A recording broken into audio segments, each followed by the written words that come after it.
उत्तराखंड अपनी संस्कृति के लिए जाना जाता रहा है। वक्त बदलता रहा और संस्कृति भी विलुप्त होती रही।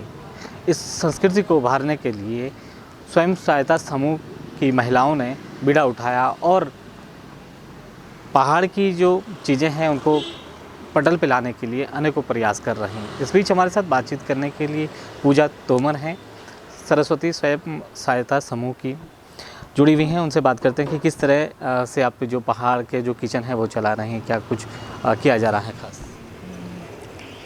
हमारी ये जो समूह है सरस्वती जागृति, तो हम लोग पहले कैटरिंग का काम करते थे। तो हमारे दिमाग में आया कि हम लोग क्यों ना अपने पहाड़ की जो प्रोडक्ट है, अपनी पहाड़ी चीज़ों को ही आगे बढ़ाएं। और तब हमने ये एक अपनी पहाड़ी रसोई करके खोली है। तो उसमें पहले हमारे पास एक छोटी जगह थी, उसमें काफ़ी लोग नहीं बैठ पाते थे, तो हमने ये अपनी पहाड़ी रसोई यहाँ पे खोली है।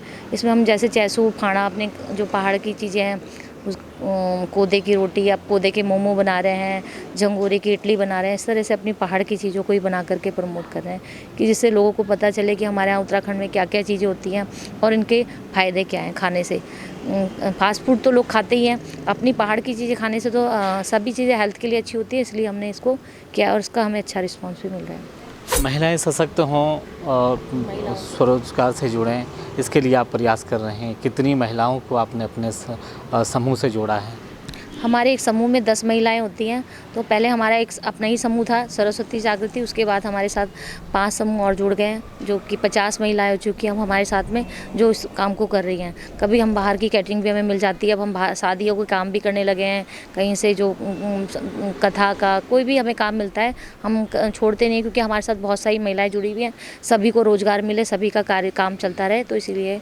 और महिलाएँ इतनी हो गई हैं, अच्छी काम कर रही हैं कि उनको अपने बच्चों को पढ़ाने के लिए, किसी भी चीज़ के लिए किसी के आगे हाथ नहीं फैलाना पड़ रहा है। और यहाँ सारी महिलाएं ज़रूरतमंद है जिनको कार्य की ज़रूरत है। बड़ी बात है कि पहाड़ की संस्कृति को आप देहरादून जैसे शहर में परोसने का काम कर रही हैं। ये जो प्रेरणा है आपको कहाँ से मिली? मैं खुद पहाड़ की लड़की हूँ। मैं यहीं वैसे पली बड़ी मैं देहरादून में ही हूँ, लेकिन मुझे पहाड़ से शुरू से ही लगाव था, लेकिन मैं नहीं रह पाई, तो इसलिए मेरे दिल में एक जगह बनी हुई थी कि मैं पहाड़ में नहीं रही, तो मैं अपने पहाड़ को देहरादून में ही ला करके उसको, उस चीज़ को आगे बढ़ाऊँ और अपने कार्य को सफल करूँ। अच्छा जी, और क्या क्या चीज़ें आप तैयार करती हैं, थोड़ा बताएंगे आप? हमारा जो है, एक तो पहाड़ी भोजन तो मिलता ही यहाँ पे, उसके बाद हमारी महिलाएं जैसे जूट के बैग बना रही हैं, मास्क का काम कर रही हैं, मास्क बनाने का काम कर रही हैं। जैसे लॉकडाउन में मास्क बनाए।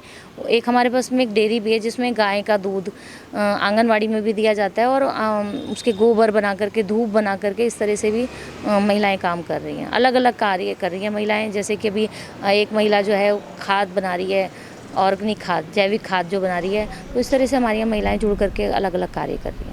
पहाड़ी किचन आप चला रही हैं, कितना फ़ायदा आपको मिल रहा है इसका देहरादून में? मुझे बहुत अच्छा लग रहा है कि जब हमारे पहाड़ी लोग हमें यहाँ मिलने के लिए आते हैं, हमारी किचन को देखने के लिए आते हैं और खाना खाते हैं, तो हमें बहुत अच्छा लगता है। और हमारा सभी लोग बहुत सहयोग कर रहे हैं हमें पूरे अपने देहरादून में। मैं ये कहना चाहूँगी कि हमारे जैसे सामने पुलिस मुख्यालय है, सचिवालय है, सभी लोगों का बहुत अच्छा सहयोग मिलता है। अब तो हमारे कुछ लोगों ने ऐसे कस्टमर बन गए जो ऋषिकेश, हरिद्वार से भी हमारे यहाँ हफ्ते में 15 दिन में खाना खाने के लिए आते हैं, तो हमें बहुत अच्छा लगता है। जैसे कि आर्थिकी की अगर हम बात करें तो अभी कितना बेनिफिट आपको हो रहा है, कितना फ़ायदा आपको मिल रहा है? अभी हम इसको फ़ायदा तो नहीं कहेंगे, लेकिन हमारी महिलाओं को रोज़गार मिल रहा है, ये हमारा सबसे बड़ा फ़ायदा है। हम कहें कि हमारा जो है बैंक बैलेंस बहुत अच्छा है, तो हम ये तो नहीं कहेंगे, लेकिन हमारी महिलाएं रोज़गार से कर रही हैं और वो अपने घर को चला रही हैं, तो सबसे बड़ा फ़ायदा हमारा यही है। जैसे कि सरकार की तरफ से कहा जा रहा है कि महिलाओं को सशक्त बनाना, स्वरोजगार से जोड़ना, तो आपको कितनी मदद इस समय सरकार की तरफ से मिल रही है?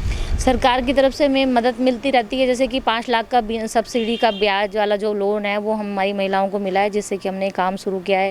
नहीं तो इतना बड़ा काम करना कोई आसान बात नहीं होती। तो लोन के भरोसे जो सरकार का है, वो हमें बिना ब्याज का लोन मिला है, इसीलिए हम इस काम को कर रहे हैं और हम सफल हैं। हम अपनी किस्तें भी दे रहे हैं, कार्य भी कर रहे हैं। तो ये थी हमारे साथ बातचीत करने के लिए पूजा तोमर, जो एक समूह चलाती हैं और कई महिलाओं को रोज़गार से जोड़ रही हैं। हालांकि आज वो देहरादून में किचन चला रही हैं, पहाड़ का किचन, और पहाड़ की संस्कृति को प्रमोट करने के लिए अनेकों प्रयास कर रही हैं। अपने सहयोगी राजन बड़ोला के साथ हरीश खनेडा, समय साक्ष, देहरादून।